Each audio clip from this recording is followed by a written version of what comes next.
Bienvenidas, bienvenidos a todos a esta teleclínica de rehabilitación. Agradecemos que asistan a la convocatoria, todos los participantes. Agradecemos también la participación de este panel que nos acompaña para desarrollar la temática de rehabilitación del piso pélvico. Es un tema que muchos de ustedes conocerán o habrán escuchado, pero que ahora tendremos la oportunidad de fortalecer esos conocimientos a través de la experiencia que estas profesionales de salud han tenido. Para eso tengo aquí a la doctora Jacqueline Juárez, médico residente de cuarto año de Medicina Física y Rehabilitación del ISRI. Bienvenida, doctora. Gracias, buenas tardes a todos los asistentes a esta llamada para que podamos poner en práctica nuestro conocimiento.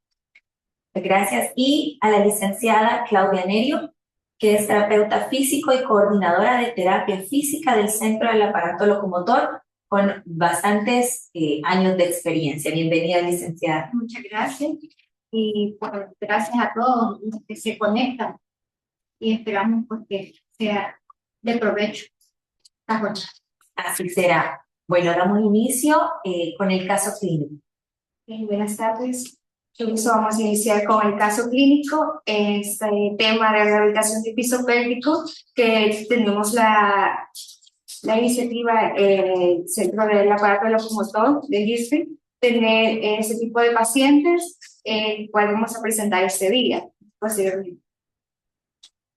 El caso clínico, como dato de identificación, es una paciente femenina con sus iniciales SD, PP, de una edad de 58 años, ocupación administrativa, domicilio de San Salvador. La historia fue tomada el 10 de noviembre del año 2025. Consulta por la incontinencia.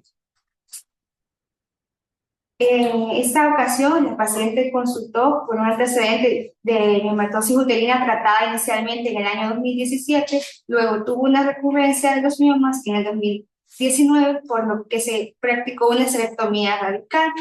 Un mes posterior a la cirugía inició con fuga de orina de forma progresiva hasta volverse espontánea en los últimos 6 meses. Refiere además que las pérdidas requieren cambios de toalla cada 2 horas. No había asociado dolor pélvico, tampoco tiene historia de disfunción sexual, no síntomas de urgencia severa, por lo que fue evaluada por la especialidad de urología hace una semana, diagnosticándose cistocele grado 1 y con recomendación quirúrgica. Sin embargo, acudió al Centro del Aparato Locomotor para evaluar el manejo conservador. Dentro de los antecedentes relevantes que pudimos recabar en nuestra paciente, debemos de destacar los antecedentes obstétricos. En este caso teníamos una fórmula obstétrica para 1 vivos 1, última hace 21 años, vía del parto vaginal, no tenía antecedente de parto distóxico ni desgarros perineales grado 3 o superiores. Tampoco se había realizado episiotomía en el caso de la paciente, tampoco tenía otra historia de parto distóxico. Cirugías ginecológicas previas que se habían realizado, la mencionada en el 2019, la esterectomía radical. Paciente tampoco tenía antecedente de lirismo, tabaquismo, pero sí cafeísmo a razón de 2 tazas al día. La ingesta hídrica diaria refiere a la paciente que era regularmente 2 litros al día. Hábito intestinal, niega historia de estreñimiento, niega enfermedades crónicas. Basándonos en lo importante a nivel de la exploración física, en el caso de piso pélvico, podemos tener en cuenta que la paciente tenía un IMC dentro del parámetro normal, de 24.5, sin embargo, presentaba al evaluar la postura una inclinación anterior de la pelvis. También es importante mencionar que la paciente tenía una marcha que cumplía todas las fases de forma adecuada, no tenía ningún trastorno asociado a la marcha. A nivel del abdomen, tampoco era evidente una debilidad de transverso del abdomen ni de recto abdominal. Evaluando a nivel de piso pélvico, tenemos una fuerza muscular graduada en la escala de Oxford, que es un análogo de la escala de Daniels, pero orientada que es el piso pélvico, de 3 de 5. Ya vamos a explicar posteriormente los valores de la escala. También presentaba una resistencia pobre, ya que solo lograba 5 segundos mantener una contracción como tal de su musculatura del piso pélvico. Se evaluó la presencia de hipotonía, no había presencia de hiperactividad o espasmo a nivel de la musculatura del piso pélvico y tenía una capacidad de relajación adecuada. Se realizaron además algunas pruebas funcionales, ya que no basta con evaluar nada más la fuerza en que es la prueba, sino que se debe de graduar además cuánto es la resistencia que tiene la paciente y en cuántos segundos logra hacer estas contracciones, para poder evaluar tanto las fibras tónicas como las fibras fásicas de la musculatura del suelo pélvico. Por lo tanto, se evaluó además una continencia de esfuerzo, eso es ya con la maniobra de Valsalva, que fue positiva. Además, en la escala de Oxford, acá ya dinámica, pudimos tener que tenía 2 de 5, a diferencia de la Oxford global. Resistencia disminuida, como ya evaluamos, de 5 segundos, y una hipotonía global de la musculatura del suelo pélvico. Además, una presencia del CELI grado 1 al realizar la maniobra de Valsalva y una tos que provoca un escape inmediato o fuga de orina. Por lo tanto, se plantearon esos diagnósticos inicialmente, ya que la paciente ya era referida, como ya habíamos mencionado, por la especialidad de urología, ya tenía unos diagnósticos ya marcados previamente, como una incontinencia urinaria de esfuerzo, ¿no? También asociado a esto, una hipotonía de piso pélvico post-histerectomía y un cistocele grado 1. Estos son los diagnósticos en base a la literatura del CIE-10 y la clasificación del CIE-10. Pero también es importante recordar que debemos de tener nuestros diagnósticos funcionales, ¿verdad? Por la clasificación de CIF, tenemos que a nivel de funciones corporales estaban afectadas las funciones de micción en grado 3, el control urinario también en grado 3 por las pérdidas que presentaban los esfuerzos. Además, la fuerza muscular, por la escala de Oxford, determinamos que tenía una hipotonía del piso pélvico, entonces el calificador sería el grado 2. De igual forma, el tono muscular, la sensación urinaria también por la cistocele grado 1. En estructuras corporales tenemos a nivel de aparato urinario, ¿verdad? La incontinencia, además del cistocele y la hipotonía que presentaba a nivel de suelo pélvico. Y en estructuras uterinas, ausencia completa por el antecedente de histerectomía. Es importante demarcar también a nivel de actividades de participación para poder dar un seguimiento adecuado a nuestra paciente, ya que esto va a repercutir, esta condición estaba repercutiendo tanto en su trabajo, en tareas domésticas y en las participaciones y actividades recreativas. Podemos ver que ya estaban participaciones en actividades recreativas, limitadas obviamente por las pérdidas. También pudimos ver que para mantener la postura por la presencia de la debilidad del core o piso pélvico, también las relaciones familiares y sociales por la incomodidad social que estaba afectando a la paciente, los cambios frecuentes de toalla, que era una parte de la higiene personal y cuidado del cuerpo que estaban afectando también su rutina diaria, y los cambios frecuentes de ropa, ¿verdad? Las tareas domésticas también eran interrumpidas por la micción y a nivel de su trabajo tenía una dificultad de continuidad laboral también por los cambios frecuentes de toalla que presentaba durante el día. Es importante, al ya establecer los diagnósticos, también tener en cuenta de que tuvo un suficiente, en caso, afortunadamente, de la paciente tuvo un adecuado apoyo de profesionales de salud, ya que ya había sido evaluada por un urólogo, ¿verdad? Como pudimos ver, ya tenía un facilitador ella a nivel de recibir una atención especializada que ya había sido recibida. Y aquí viene la importancia de identificar estos problemas desde el primer nivel de atención para poder referir a tiempo tanto al especialista, ya sea el urólogo, uroginecólogo, ginecólogo, en el caso de la paciente, que pudo identificar esta alteración a nivel del piso pélvico y también la oportuna respuesta que se le dio y que ella pudo acudir a nuestro servicio de salud y poder tener ese facilitador también para poder partir de ello, ¿verdad? Entonces tuvo un acceso adecuado a esos servicios de salud que pueden favorecer el tratamiento de ella. Se realizaron en cuanto a las intervenciones de rehabilitación, esto ya es el plan que podemos establecer en el caso de nuestra paciente. Inicialmente se establecieron 12 sesiones, pero ¿qué se hace inicialmente o qué se realizó en el centro de rehabilitación? Cuando la paciente llega referida o llega por demanda espontánea al centro del aparato locomotor, pasa a evaluación con el médico fisiatra, quien es el que determina si es candidata o no la paciente para el programa de rehabilitación de piso pélvico.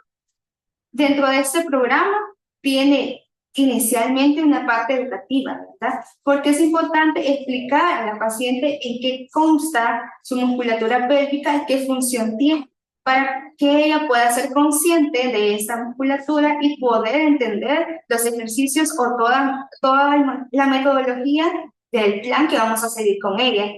También dentro del plan educacional, evitar las maniobras de Valsalva al cargar el peso fue una de las intervenciones que se le explicó a ella cómo lo iba a hacer correctamente, además de ejercicios respiratorios que son importantes a nivel de la musculatura pélvica, como sabemos que está implicada en estas disfunciones. Cómo iba a hacer la activación del transverso abdominal con la respiración diafragmática, ¿verdad? Cómo activar esa musculatura correctamente y no tener una activación de músculos accesorios que muchas veces hacen ineficiente o de forma inadecuada los ejercicios. Entonces, todo esto es las primeras intervenciones que se realizan en nuestros pacientes, o sea, la educación. Corregir postura también es parte de la forma de educación que se le da a los pacientes. Dentro de otros aspectos, también los estilos de vida, ¿verdad? Que ya habíamos indagado a nuestra paciente en la anamnesis, la antecedente que tenía de consumo de cafeína, por ejemplo, el hábito miccional, evitar además el estreñimiento, es importante en estos pacientes. Todo eso forma parte de la educación que se le da en su inicio a la paciente. Dentro del plan, la primera fase, o sea, las primeras 2 semanas, porque ya hablamos que eran 12 sesiones, la primera fase como objetivo tenía recuperar la conciencia corporal, ¿verdad? Hacer conciencia de su piso pélvico, de cómo está constituido su piso pélvico y cómo poder también ella formar parte de ese proceso. Mejorar el tono de la musculatura del piso pélvico era el primer objetivo. Entrenamiento de la contracción voluntaria. Estas son las primeras fases de Kegel, de los ejercicios de Kegel, que muchas veces son los únicos que se orientan a la paciente, pero ya vamos a ver más adelante que no solamente se basan en ejercicios de Kegel y que deben de ser guiados, ¿verdad? Porque muchas veces la paciente no es consciente de cómo lo está realizando correctamente. Este se hace 10 repeticiones, 3 series, iniciamos 3 veces al día. Contracciones lentas por 5 segundos para fortalecer lo que son las fibras que ya mencionaba, las fibras tónicas, y las contracciones rápidas para simular lo que son las fibras fásicas. El protocolo que incluye en CELA, el protocolo número 1, ya vamos a explicar en qué consiste. Eso se brindó por todas las semanas de tratamiento, 10 sesiones por 28 minutos. En la segunda fase, ya acá tenemos el objetivo de aumentar la resistencia y el control durante las actividades reales que realizaba la paciente, progresar en los ejercicios de Kegel a unas contracciones ya más progresivas de 8 a 10 segundos. También se pueden ir incrementando las series, esa es ya la segunda fase de los ejercicios de Kegel. También es importante un entrenamiento funcional, cómo va a hacer adecuadamente una tos controlada, cómo va a realizar los saltos, cómo lo va a hacer con una activación previa de su musculatura pélvica. La tercera fase también se tuvo como objetivo lograr un control voluntario y también un reflejo automático en las actividades que incluyen lo que es el impacto. Acá, como sabemos, se integra todo el core profundo, ese mecanismo que sabemos que incluye tanto la musculatura de los multífidos, el diafragma, la musculatura abdominal por adelante y tanto la musculatura pélvica. Cómo activarla correctamente, como por ejemplo ejercicios de puente pélvico, cuadripedia también son importantes, además sentadillas con activación del piso pélvico. En los ejercicios de banda y pelota terapéutica es importante mencionar que forman parte también de ejercicios para fortalecer la propiocepción y el equilibrio en esa musculatura, ya que como toda musculatura estirada necesitamos retomar esa parte de la propiocepción que muchas veces está perdida y por lo tanto no tenemos un seguimiento adecuado a esa musculatura. Y como todo programa, es importante en rehabilitación la enseñanza, ¿verdad?, de estos programas para que lo realicen en casa, porque es un programa que está orientado en que sea a largo plazo, por lo tanto la paciente debe de ser autogestión y realizar esto correctamente y no hay otra manera de explicárselo correctamente y que ella sea capaz de poderlo hacer en casa, ¿verdad? Los ejercicios de Kegel diario, ejercicios diafragmáticos, la reeducación miccional, digamos, a ver en qué se engloba, y las recomendaciones generales, como evitar el estreñimiento, porque sabemos que todas las presiones que aumentan, todo lo que aumente la presión intraabdominal va a debilitar también la musculatura pélvica. Entonces es importante evitar todo esto, evitar las cargas, sí, una técnica adecuada, ¿verdad? Y una micción que sea programada, y si hay urgencia asociada también, tener en cuenta que se les puede establecer lo que es un diario miccional a los pacientes, se les brinda por 3 semanas para que ellas puedan registrar tanto a qué horas fueron las pérdidas, en qué cantidad y bajo qué condiciones, qué actividades estaban realizando cuando se dieron esas pérdidas. Es importante que se recapitule y se deje constancia para que podamos, cuando volvamos a evaluar a la paciente, podamos tener en cuenta las condiciones en las que ella se encuentra. Y con ella establecimos algunos criterios de alta. En cuanto al control urinario, la paciente ya no tenía escapes durante la tos, risa o ejercicios leves. O sea, todos esos diagnósticos que estaban en 3 en sí llegaron a 1. Y la fuerza del piso pélvico, como ya habíamos mencionado, que estaba en 2, aumentó a 4 de 5 en la escala de Oxford.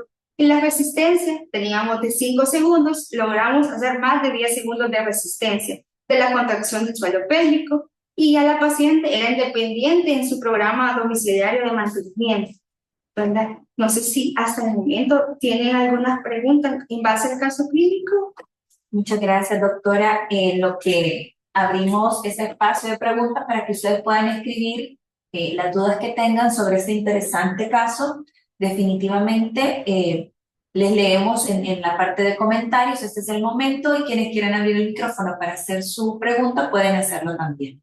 Doctora, es importante retomar algo que decía usted al inicio. Primero, establecemos una cantidad de sesiones. ¿Qué define esta cantidad de sesiones para el caso de la paciente? ¿Cómo se toma la decisión de que esa es la cantidad necesaria de sesiones? ¿Es un parámetro general o es de acuerdo a cada caso? Es de acuerdo a cada caso, sin embargo, cada semana, cada fase, como por el viendo, se va cambiando el objetivo que se tiene, ¿verdad? Ya que si no se puede progresar en las primeras fases, se debe de ser más extenso el programa del objetivo de la primera fase. Entonces, no es en concreto, es un programa individualizado. Si bien es cierto, vamos a ver más adelante que la neuroestimulación que vamos a tener con el EMSELA puede establecer un protocolo de tantas sesiones, sin embargo, cada caso es individualizado y vamos a ir estableciendo eso de acuerdo a cada paciente. Preguntaba esto porque lo vemos en rehabilitación, tenemos un límite o un dato promedio de sesiones para ir evaluando que verdaderamente sea la intervención oportuna o la intervención que necesita la paciente. Si llegamos a un límite o llegamos a un tiempo y no vemos que se vaya resolviendo, entonces en rehabilitación enviamos a un nuevo estudio, enviamos o retornamos a otra necesidad. En el caso de la rehabilitación del piso pélvico, hacemos exactamente lo mismo.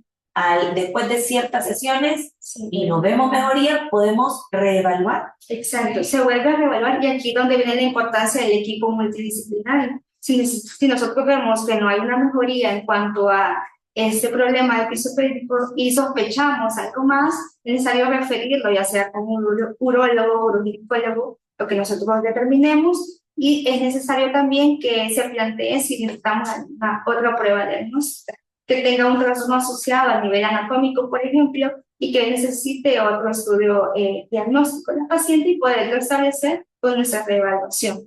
Exactamente, eso que menciona, porque si bien es cierto, es una intervención bastante nueva o bastante, digamos así, por el tema del equipo, bastante nuevo, que tiene un par de años en IRRI, aunque las técnicas que ya las conocemos los terapeutas, que tienen más tiempo, pero deben trabajarse en conjunto, ¿sí? Y no cerrarse a que ya cumplimos esa cantidad de sesiones o que sea el parámetro esperado de sesiones en las que podemos ver un resultado positivo.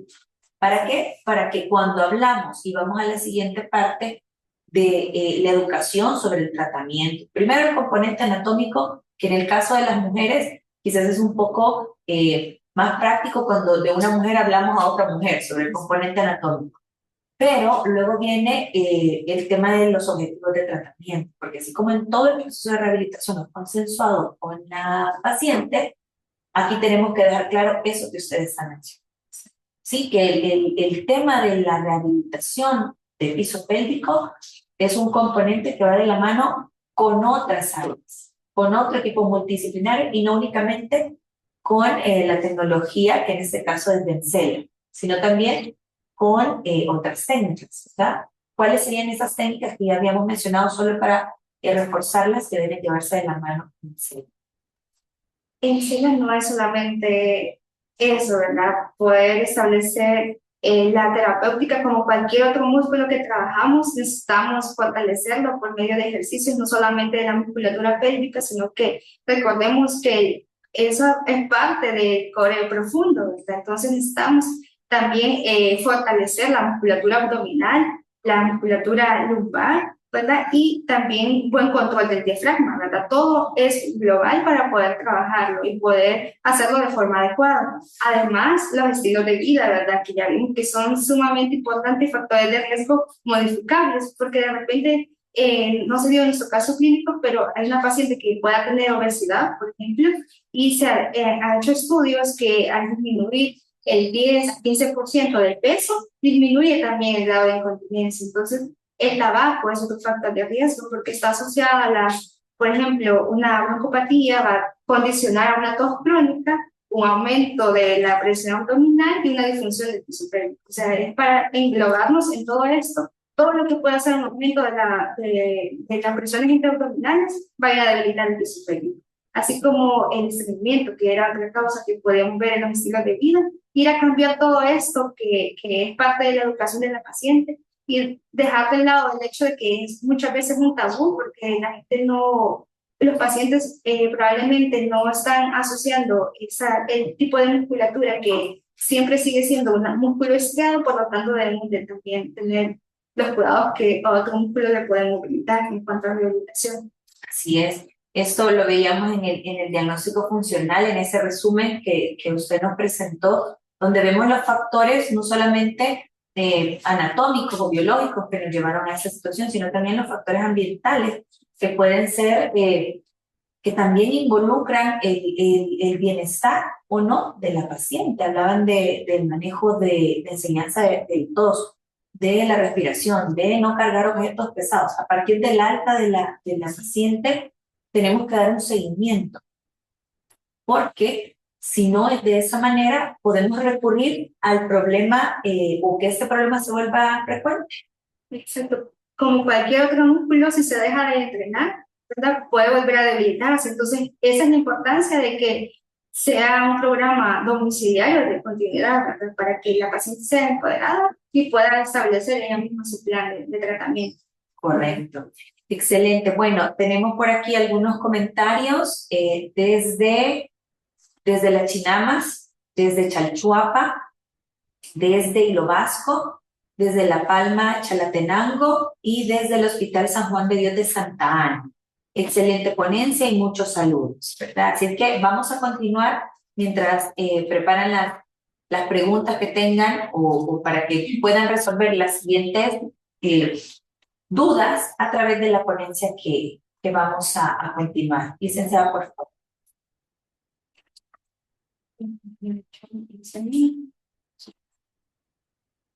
Bueno, vamos a hablar un poco de la parte teórica, ¿verdad? Que muchas veces es importante retomarlo. ¿Qué compone el suelo pélvico? Obviamente, toda la musculatura que ya, si bien conocemos, tenemos tanto un plano superficial, medio, profundo, con diferentes músculos, los cuales van a estar involucrados o van a formar un sostén para las estructuras tanto abdominopélvicas, ¿verdad? Ya sea la parte distal del sistema digestivo, la parte del sistema urinario, incluso el mismo sistema reproductor. Por eso se engloba todo este componente y es importante porque se vuelve una estructura dinámica, ¿verdad? Y al ser dinámica, también al tener una alteración en otra área, también puede alterar ese equilibrio de esa musculatura. Por eso es importante recordar que el core, ¿verdad? En sí está formado por el suelo pélvico, también la musculatura abdominal que ya mencionábamos, la lumbar y el diafragma. O sea, es prácticamente un complejo y al ver una alteración en estas estructuras se pierde ese equilibrio y por lo tanto vienen las disfunciones porque se pierde la continencia, no solamente urinaria, también continencia fecal, que es parte también del control del piso pélvico. También es importante tener en cuenta de que como cualquier otro músculo puede tener otras lesiones. Por ejemplo, podemos encontrar puntos gatillos, podemos encontrar espasmos que pueden estar condicionando otras alteraciones o una disfunción sexual asociada a ello, ¿verdad? En el caso de la dispareunia, el vaginismo, puede estar asociado a un punto de dolor y que es importante explorarlo en cuanto al examen físico y también tener en cuenta de que, como ya mencionaba, muchas veces no se es consciente de esta musculatura y hay que ir a educar a nuestros pacientes para que puedan tener ese control de su piso pélvico.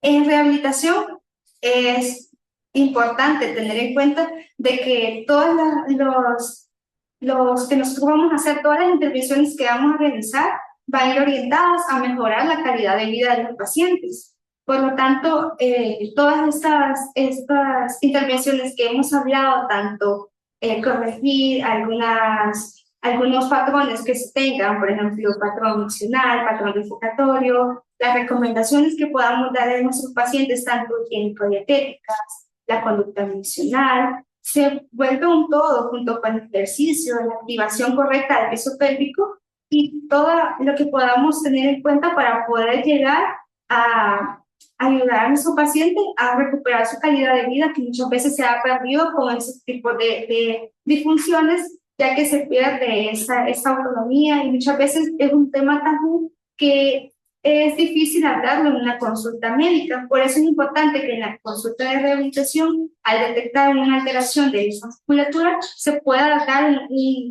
adecuado manejo.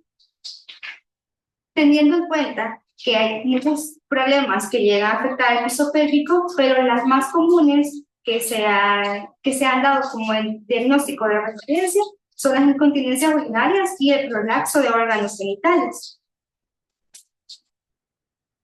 Por lo mismo, hablando de la fisiopatología, todos los mecanismos que ya hablábamos, que involucran un aumento de la presión intraabdominal, como lo es el embarazo, la tos crónica, el estreñimiento, los ejercicios de alto impacto incluso, pueden llegar a provocar una disfunción del piso pélvico. Además, también los traumas obstétricos, ¿verdad? Un pacto distóxico, un antecedente de una cirugía a nivel de los órganos genitales puede generar una disfunción o un desequilibrio en la musculatura del piso pélvico. Por lo tanto, esos van a ser los involucrados en el daño al mecanismo de sostén que tiene ese mismo componente. Recordemos que al adoptar la postura de hiperestación, obviamente los vectores de fuerza van a caer en toda la musculatura pélvica, aumentando eso la presión intraabdominal. es importante, antes de pasar la parte del examen físico, recordar todos esos factores que ya mencionábamos, que son de fisiopatológicos, recabarlos en nuestros antecedentes y en nuestra historia clínica, ¿verdad? La parte de la anamnesis nos va a detallar claramente todas esas características que nuestra paciente tiene, tanto en los hábitos miccionales, la ingesta hídrica, el hábito defecatorio también es importante recabarlo y dejarlo claro en la historia clínica. Además, si tiene antecedentes de parto distóxico, se debe dejar bien claro, ¿verdad? Porque esto puede ser una causa de ello. Posteriormente, si ya añadimos la parte del examen físico, es importante evaluar desde la postura de la paciente. Aparte de eso, también evaluar si no hay una alteración de la marcha asociada. Además, el área abdominal, ya que si hay, por ejemplo, una licencia de los rectos abdominales, obviamente se desequilibra toda esa musculatura. Entonces, no vamos a poder trabajar en esos pacientes hasta que se corrija. Por eso es parte del equipo, ¿verdad? Multidisciplinario. Si identificamos algo de eso, poderlo referir a tiempo y poderlo tratar antes de poder brindar nuestras intervenciones en la rehabilitación.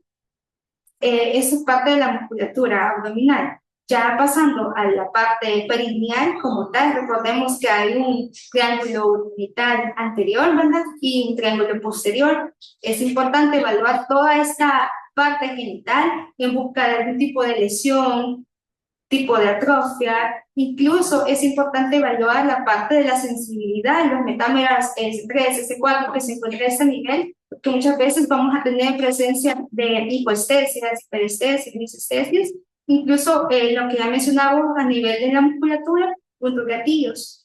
Y es importante involucrar también acá el hecho de los reflejos. No solamente el reflejo cavernoso, también es parte de nuestro examen físico, los reflejos tanto papilares y aquí, ¿verdad? Porque eso nos puede ir orientando si hay una alteración neurológica que no podamos sostener o darle seguimiento solamente con nuestra intervención en el piso pélvico, sino que ya vamos en busca de otro tipo de lesión. Eso es importante a nivel también de esto. También, idealmente, se debe de hacer una palpación en tacto vaginal y rectal para poder detectar el tono en sí de la musculatura, ¿verdad? El tono de la musculatura, tanto vaginal y también el músculo elevador del ano. A ver si tiene un tono correcto, si es capaz la paciente de tener una resistencia a la contracción, si cuántos segundos puede resistir la contracción para poderlo ir registrando y posteriormente irlo verificando en la progresión si nuestras intervenciones han sido efectivas. También es importante realizar lo que es la maniobra de Valsalva para poder ver si hay, además de un prolapso de órganos pélvicos a nivel nada más estático, o si también con maniobras dinámicas se producen estos prolapsos, ¿verdad? Y eso ya nos va orientando a qué grado de severidad nos lleva ese trastorno asociado a la disfunción en sí del piso pélvico. La escala de Oxford, que ya les mencionábamos, que es un análogo de la escala de Daniels, que evalúa la contracción de la musculatura pélvica. Recordemos que estos músculos, obviamente, cuando se contraen, no se estrechan como los otros, no se acortan, sino que se tensan. Entonces, es importante evaluar esta musculatura y poder tener en cuenta en qué nivel se encuentra según la paciente o el paciente que estemos evaluando, porque muchas veces dejamos de lado los antecedentes también a nivel masculino, ¿verdad? Cuando hay un antecedente de una prostatectomía, también hay asociado una disfunción de piso pélvico. Todos esos orientados, si bien es cierto, están subdiagnosticados muchas veces estos trastornos, es importante conocerlos para poderlos resolver a tiempo. Y en cuanto a los resultados esperables, es importante manejar que nuestras intervenciones, como en todo, tienen su límite y también cuando podemos tener en cuenta de que pueda ser efectivo o no una rehabilitación de piso pélvico, ya que muchas veces vamos a tener en cuenta otros trastornos asociados, donde nosotros tenemos que referir a los pacientes, ya sea un urólogo, un ginecólogo o un coloproctólogo en el caso de los niños. Del sistema digestivo. Entonces, más que todo, recalcar que en la incontinencia urinaria de esfuerzo se logra conseguir hasta un 60-70% de una continencia cuando es de grado leve, ¿verdad? Y órganos pélvicos cuando existe un prolapso de 1 y 2, ¿verdad? Porque de lo contrario sigue siendo quirúrgico, pero esto no es un factor para descartar al paciente de una rehabilitación de piso pélvico, porque antes de su cirugía ella puede ir a tomar un programa de rehabilitación para que posteriormente la cirugía sea aún más efectiva. Vamos aquí.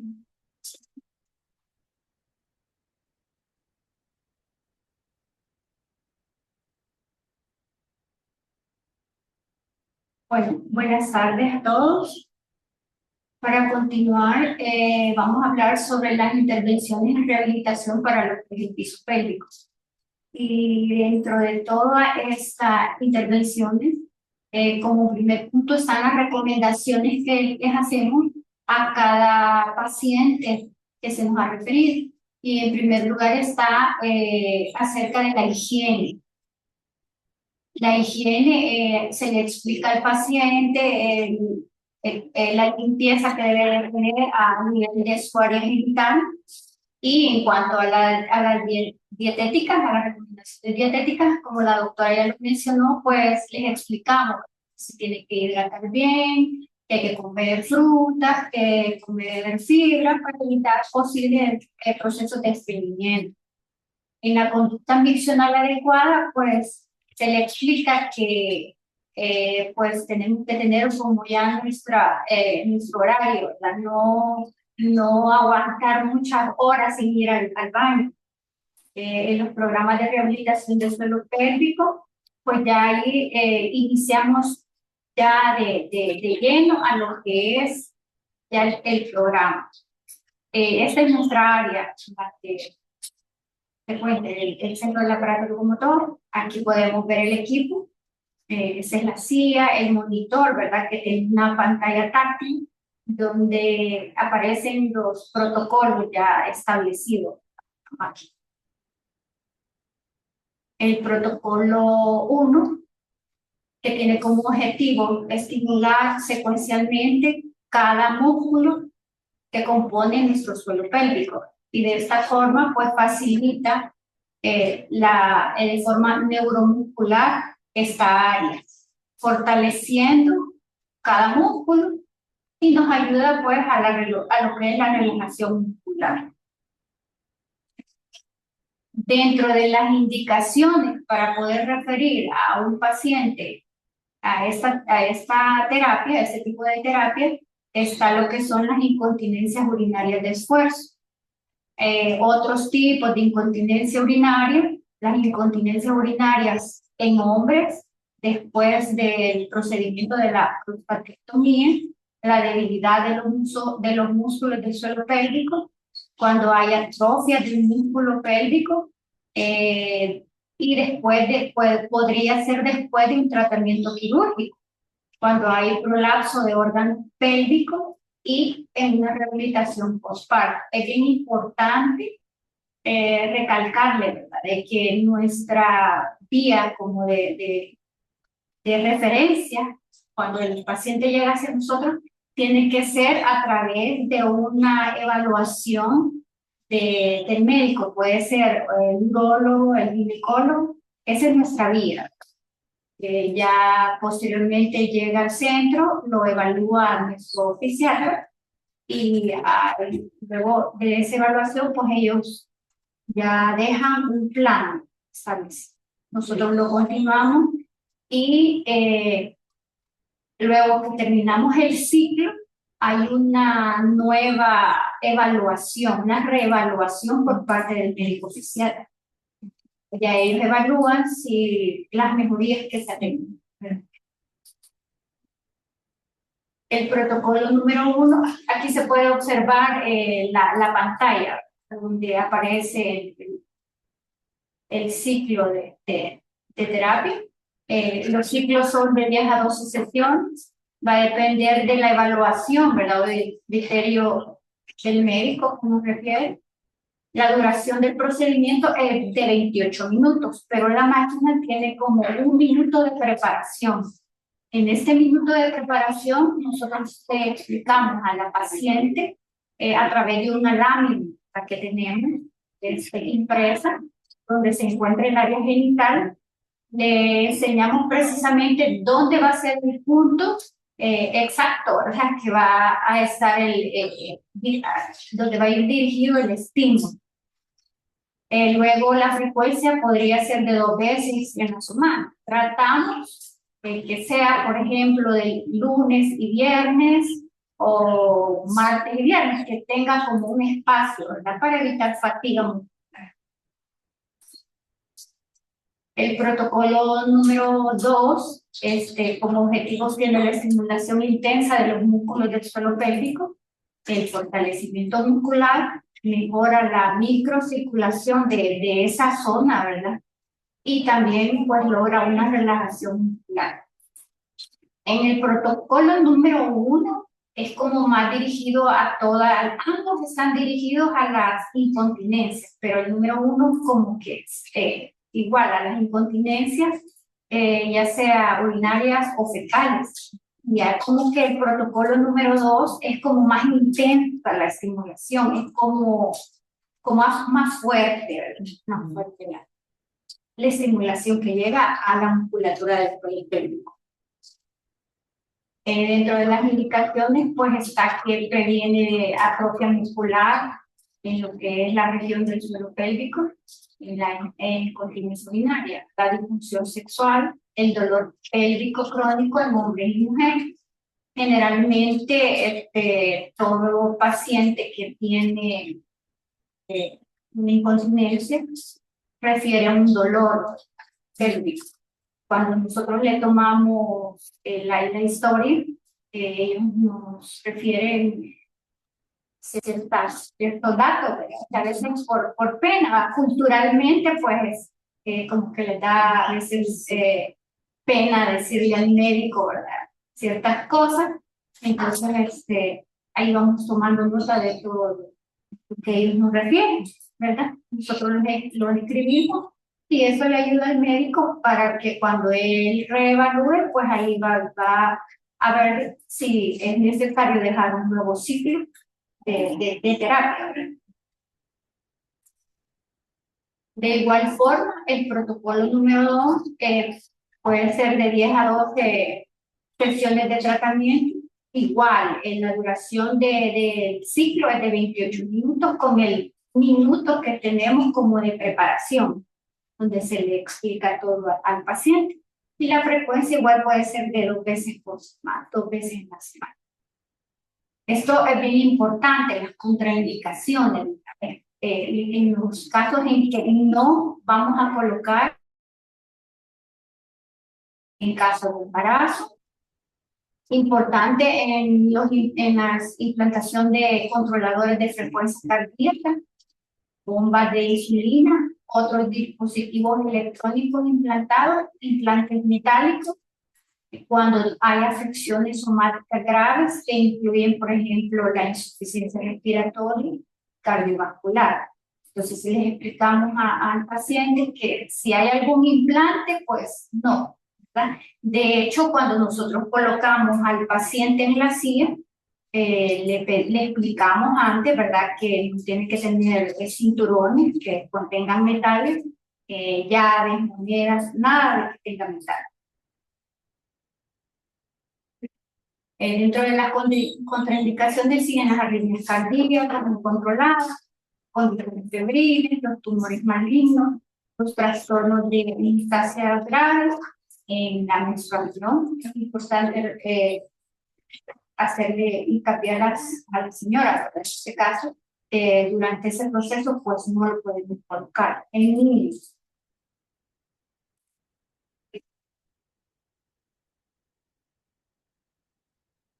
Aquí vemos la rutina de ejercicios de Kegel, que como la doctora ya lo había mencionado, pues no es solo el uso de la máquina, de la silla en sí, sino que también va acompañado el programa por una rutina de ejercicio. En este caso, pues en la rutina de ejercicio de Kegel, iniciamos desde la más sencilla, ¿verdad?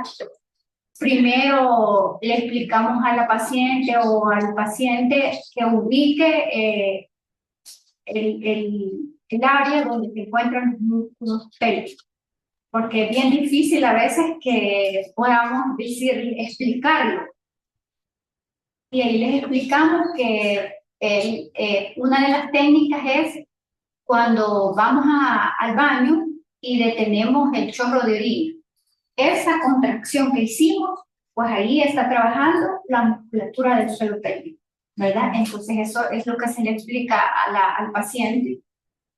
Después, en posición de cúbito supino, con las piernas flexionadas, empezamos con 3 segundos a contraer la musculatura abdominal, haciéndole énfasis que siempre tiene que estar pendiente de contraer el área del suelo pélvico. Contamos 3 segundos, luego relajamos, hasta repetir 10 veces. Hacemos un ciclo, vamos de 10 en 10 por 3 segundos. Y conforme va avanzando el ciclo de las terapias, pues vamos aumentando esas contracciones de 3 a 5 segundos. Fíjense que nosotros nos apoyamos con otros materiales, por ejemplo, rollos o pelotas terapéuticas, ¿verdad? Siempre en posición de cúbito supino, con las piernas flexionadas, y le indicamos a la paciente o al paciente que trate como de apretar, haciendo énfasis en el área del suelo pélvico. Eso es bien importante, ¿verdad? Que recordarles a ellos. Porque, como ya se mencionó, esto ayuda en el programa ya como domiciliario. Cuando finalizamos con los ciclos de terapia, con la silla, al usuario se le explica que los ejercicios de Kegel los va a hacer a diario, ¿verdad? Como un plan de hogar, en otro tipo de terapia. Entonces, esto lo hace diariamente. Y pues hasta el momento, con lo que con el caso clínico que presentó la doctora, pues hemos tenido buenos resultados, ¿verdad? Ha sido muy satisfactorio y se les hace hincapié siempre la vía de cómo llega hacia nosotros, hacia el calvo, que tiene que ser referido por un médico, el ginecólogo o el urólogo, ¿verdad? Lo refieren hacia nosotros, lo evalúa nuestro médico fisiatra y luego él ya nos pone un plan de tratamiento, que sería en este caso lo que es acompañado siempre de la rutina de ejercicios de que ambos se complementan. Sí. Bueno, Si hay alguna pregunta. muy bien, gracias, licenciada. Si tienen alguna pregunta, este es el momento. Tenemos bastantes saludos. Ya comenzamos con la primera parte después de la ponencia del caso clínico, pero tenemos también más saludos desde Izalco. La doctora Wendy Miller dice: buenas tardes, agradecer a los coordinadores y ponentes por tan excelente tema, ya que es un tema incluso que muchas mujeres les da pena tratar. He tenido pacientes que por el impasse de incontinencia, a veces por el olor que creen emitir, les genera aislamiento e incomodidad, entre otros. Gracias por la ponencia. Esto que menciona la doctora Miller es bien común, el tema de aislarse. Ustedes lo vieron en la evaluación funcional ya de la paciente. Ya tenía problemas en el trabajo, porque iba al baño muchas veces, porque se ausentaba probablemente por dolor. Entonces, ver todo el componente y el panorama de una persona que está sufriendo o quejándose de alguna situación de salud que tiene solución, pero que no lo comunica, es bastante arriesgado, porque puede continuar o agravarse más el problema ahí, el tema de la comunicación y poder asistir oportunamente a un centro, a un establecimiento de salud. Aquí tenemos conectadas bastantes colegas de primer nivel y de hospitales que están muy receptivas a lo que ustedes mencionan, conocer estos puntos y estos detalles o estas señales que me dicen a mí, debo consultar. ¿Cuáles son estas señales que me indican que debo consultar para Tal vez no para llegar a un tratamiento de eso, sino que para saber si estoy a tiempo, si ya necesito un proceso de rehabilitación del piso pélvico o si hay algo más allá. ¿Cuáles serían esas señales de alerta? Desde el momento quizás de que ya se produce una tos y hay una fuga de origen, la enuresis, algo que un trastorno como tal de la micción, sabemos que no es normal. Entonces es importante desde este momento, cuando una paciente quizás no lo critica, hacerle nosotros las preguntas o en base a los antecedentes que ya no funcionan, porque muchas veces ha tenido un antecedente de un parto distóxico o instrumentalizado, pero no se le pregunta a la paciente si eso tiene un trastorno de la micción y que ya nos puede estar indicando que hay una debilidad del piso pélvico. O incluso la ocupación del paciente nos puede decir, pasa mucho tiempo sentado o no le da permiso para ir quizás al baño y me he dado cuenta de trabajos que quizás tienen hasta ese plan, ¿verdad? Para poder trastornar quizás su frecuencia miccional. Todo esto que nosotros sospechemos o que podamos conocer estos factores de riesgo de los cuales nuestra paciente forma parte, ya podemos ir indagando más acerca de ello. Y muchas veces no nos lo comenta, como ya decía la licenciada también, por el tema del tabú, ¿verdad? Temas sociales. Entonces, donde en sí, nosotros como personal de salud del primer nivel estamos obligados a detectar estos factores de riesgo y que sean modificables o que necesiten otra atención. Detectemos, quizás podemos mandarlo a un ginecólogo en sí, ya son capaces de mandar a los pacientes referidos al centro de médicos. Bien, eso quiere decir que como primer nivel de atención, al identificar algunas señales de alerta, como ya pudimos observar o como nos refuerza la doctora, debemos retornar o debemos interconsultar para que así el paciente pueda tener una referencia oportuna y pertinente, en este caso, al centro del aparato locomotor. Y aquí quizás vamos a aprovechar el espacio para mencionarles que dentro de CIS tenemos la facilidad de poder referir al centro del aparato locomotor. MinSal podemos hacer esa referencia en el sistema o si vamos a enviar una referencia, retomar los datos puntuales que ya conocemos todos, ese diagnóstico, el nombre completo, firma, sello, todo aquello que va a respaldar que esa referencia va a llegar al centro, va a llegar a ISRI y va a poder continuar con el proceso para que no sea lastimosamente que no tenga que volver a llegar la persona porque estaba elegible o por alguna otra condición de las referencias. Ahí será el médico fisiatra quien define hacia dónde de todos estos programas va dirigido, porque bien pudiera ser una causa diferente, o bien pudiera ser que ahí se encuentra o se hace el hallazgo y se refiere al programa de fortalecimiento del piso pélvico.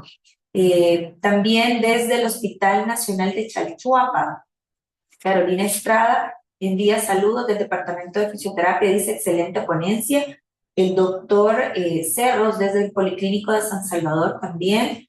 Buenas tardes, gracias por compartir su conocimiento, dice la licenciada Chávez. Andrea Celeste, gracias por la ponencia del Hospital Nacional de Chalchuapa, presentes el equipo. Maura López Calderón, fisioterapeuta, gracias por el excelente tema. Dice, no sabía que habían aparatos para trabajar estimulando estos músculos. Miren qué importante. Como equipo de rehabilitación, hemos visto los ejercicios de Kegel y lo hemos visto pasar. Bueno, puede ser que se hayan puesto en práctica.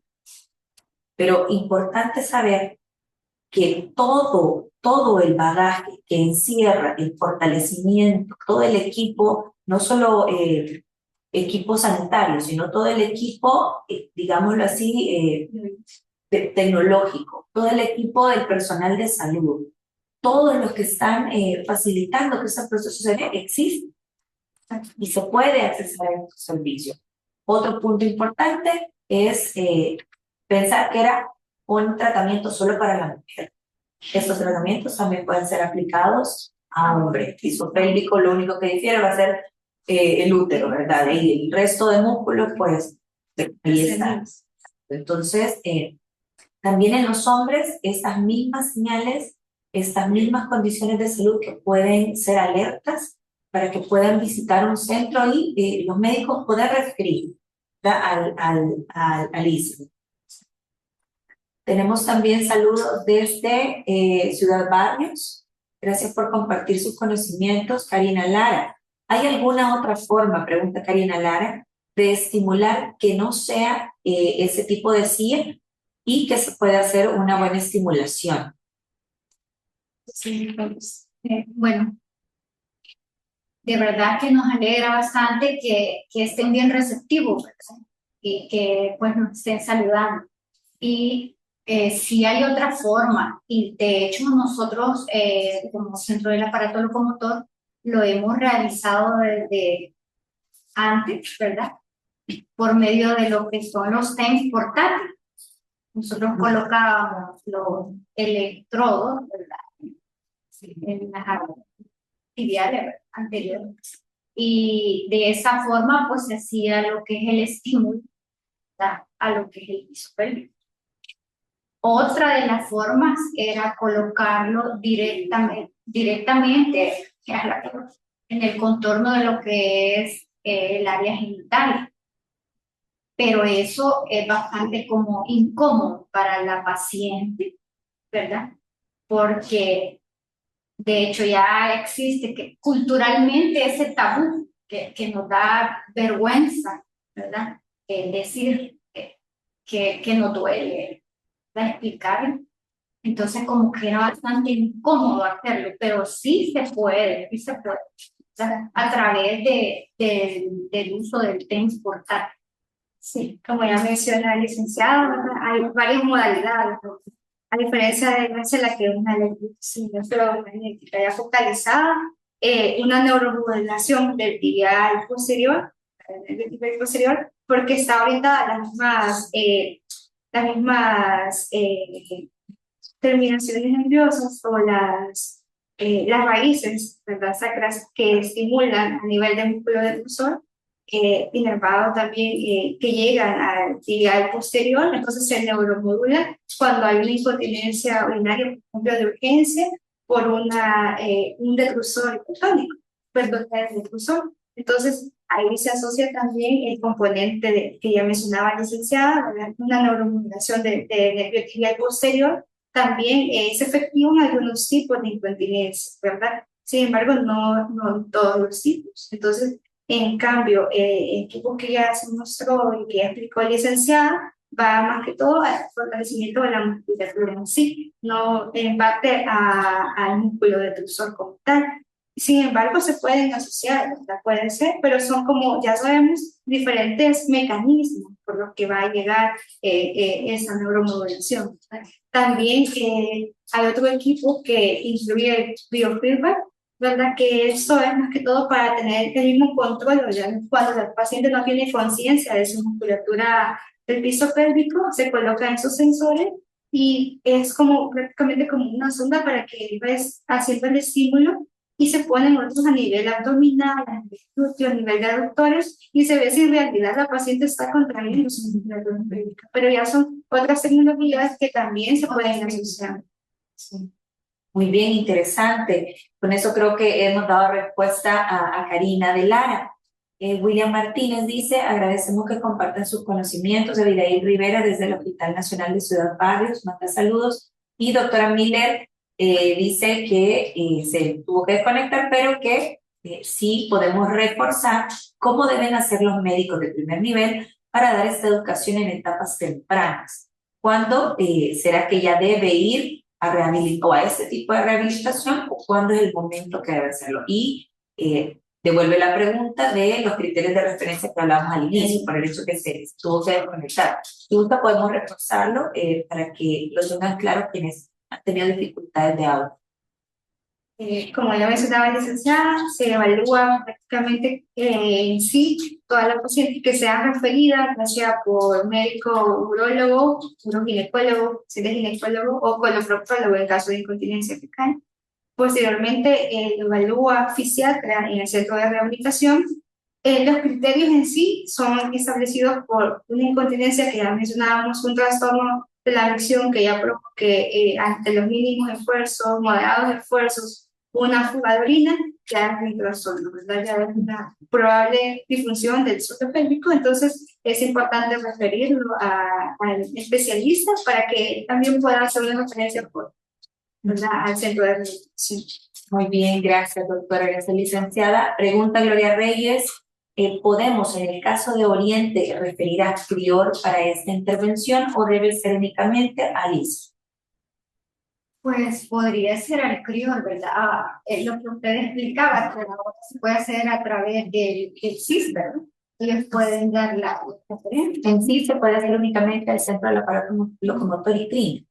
Ajá. Crior tendría que hacerse la referencia como hasta el momento la Aquí también continuación. cuentan con fisiatras, entonces ellos pueden evaluar Y dejar un plan de tratamiento. Y si es requerido, pues hacer ellos la referencia oportuna.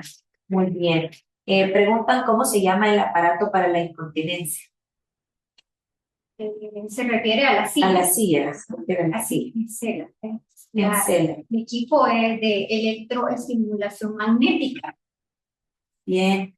Tendría que ser, por lo que usted mencionaba, aquí hay una consulta de Karina de utilizar electrodos. Cuando es electroestimulación pendular, ajá. Sí, debe ser un electrodo personal. Sí, correcto. Para la única. Bueno, de hecho, nosotros ya teníamos establecido eso, el TENS portátil, y cada usuario pues tiene un juego de electrodos con el que se son individualizados.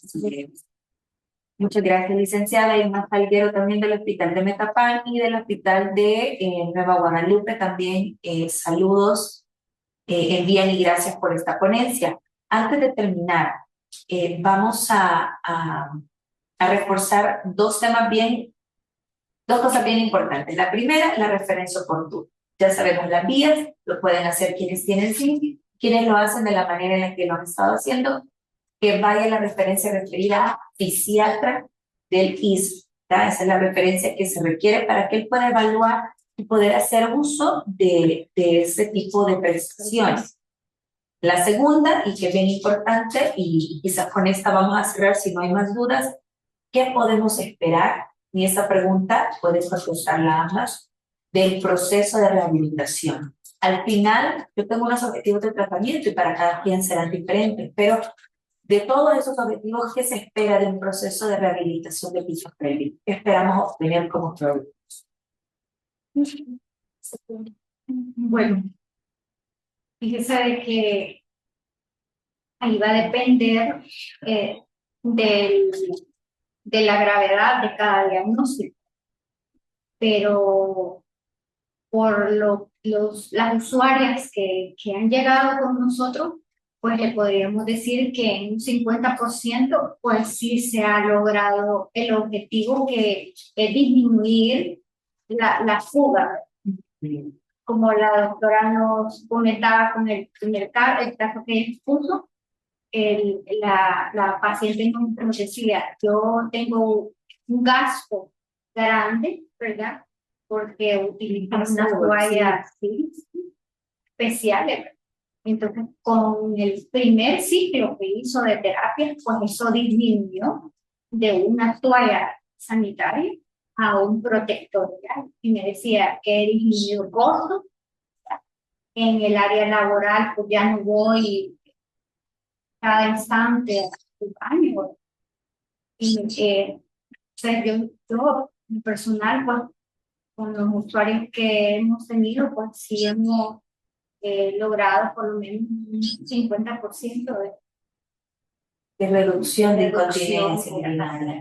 fugas que ella Es un alto porcentaje, ¿verdad? Sí, porque aparte del dolor, ¿verdad? Como mencionaba, la mayoría refiere dolor. Actualmente tenemos una paciente que viene de Occidente. Ella utiliza un cojín, una dona. Bien, porque ella no se puede sentar en ningún momento. Entonces, precisamente ahora que llegó a terapia, me dice, lo logré por lo menos media hora venir desde Occidente sin eso. Entonces, yo siento que es bien satisfactorio para nosotros como profesionales, poderles ayudar en ese aspecto que parece algo bien sencillo, insignificante para muchos, de estar sentado, pero para el que ya tiene un problema, pues Que mejorar la calidad de vida. Efectivamente. Así es que pues les invitamos a todos, ¿verdad? Que pues seamos como, así como más al momento de evaluar bien más correcto a cada persona, porque a veces por la pena que da, ¿verdad? Ya como lo hemos mencionado culturalmente, no se nos como educa en que pues tenemos que decir, no importa si es doctora o es doctor, ¿verdad? Sabes lo que pasa, ¿verdad? Que sentimos, pues cuando llegan a nosotros, pues tratar de ser lo más en nuestras evaluaciones. Claro, para poder identificar. Para poder identificar, ¿verdad? Y saben pues que para eso está el CISEL, que cuenta con este servicio, y hay que aprovecharlo de la mejor manera. Gracias, licenciada. Les agradezco, doctora, palabras de cierre para ir concluyendo esta ponencia tan interesante de esta tarde. Muchas gracias por la oportunidad, ¿verdad? Y esperamos también tenerlo en cuenta que al fin, y que acabo lo que hablábamos, ¿verdad? Con la licenciada, que es un tema de rehabilitación, una disciplina que al ser parte de un componente muscular, estamos obligados, ¿verdad? A tratar, mejorar la calidad de vida de nuestros pacientes y saber que somos un todo, un equipo que tenemos que trabajar en pro de nuestros pacientes y también saber la forma oportuna cuando referirnos a tiempo y poder mejorar la calidad de vida de los pacientes también. Muchas gracias y esperamos también que haya sido de provecho esta ponencia y futuras invitaciones que estamos. Muchas gracias, gracias a todos, gracias licenciada, gracias doctora, ha sido verdaderamente enriquecedor y sé que los participantes que se han conectado esta tarde han expresado a través de algunos comentarios, como es el caso de Adriana Cruz, que manda saludos desde San Miguel, a la doctora Juárez, doctora Andy también, excelente ponencia, y gracias por su apoyo al transmitir estos conocimientos en beneficio de la población. Realmente se ha logrado el objetivo planteado para esta teleclínica, que era poder despertar este interés, ¿verdad? Porque los profesionales de la salud, desde la trinchera en la que estemos, ayudemos a las mujeres y también a los hombres que están pasando por una situación de salud, bien pudiera ser uroginecológica o no, que necesita una intervención en rehabilitación y que es parte del proceso de mejora de la calidad de vida, esta oportunidad que tiene ISRI para ofrecer como intervención específica.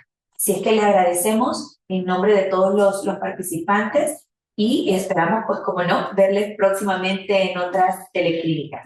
Muchísimas gracias, gracias a ustedes por estar conectados esta tarde y les esperamos en el próximo mes en otra teleclínica de rehabilitación.